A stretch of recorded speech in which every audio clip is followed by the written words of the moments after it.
ఏం సమస్యలు ప్రధానంగా మీరు అక్కడ అబ్జర్వ్ చేసింది? ఎందుకంటే పాదయాత్రలు చేశారు, తిరిగారు, ఇంటింటికి వెళ్ళారు కాబట్టి ఏం సమస్యలు వచ్చినాయి?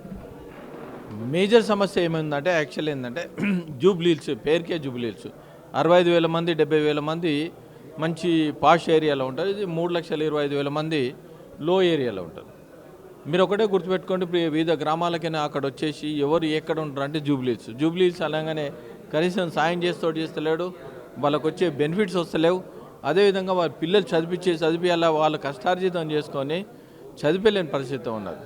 మేము ఒకటే గవర్నమెంట్ చాలామంది ఏంటంటే ఫీజు రిమెంట్ కరెక్ట్ లేదు, ఆరోగ్యశ్రీ కరెక్ట్ లేదు, ఇచ్చిన హామీలు ఏవైతే ఉన్నాయో యువతను మోసం చేశారు, మహిళలు మోసం చేశారు, వృద్ధులను మోసం చేశారు, అదేవిధంగా ఆడపడుచు చదువుకునే వాళ్ళని మోసం చేశారు. ఈ విధంగా అన్ని మోసాలకు వీళ్ళు ఇచ్చిన కమిట్మెంట్ కొత్త జంట ఎవరైతే పెళ్ళైనో తులం బంగారం ఇస్తున్నారు, వాళ్ళు ఆశపడ్డారు. ఇంతవరకు 1-2 సంవత్సరాలే ఏ ఒక్కరికి తులం బంగారం ఇవ్వలే.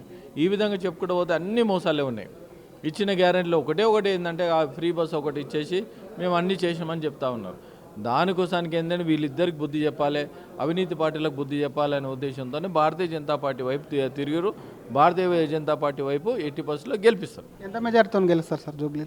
మేము సుమారు 15,000 నుంచి 25,000 మెజార్టీతో మేము గెలవబోతున్నాం.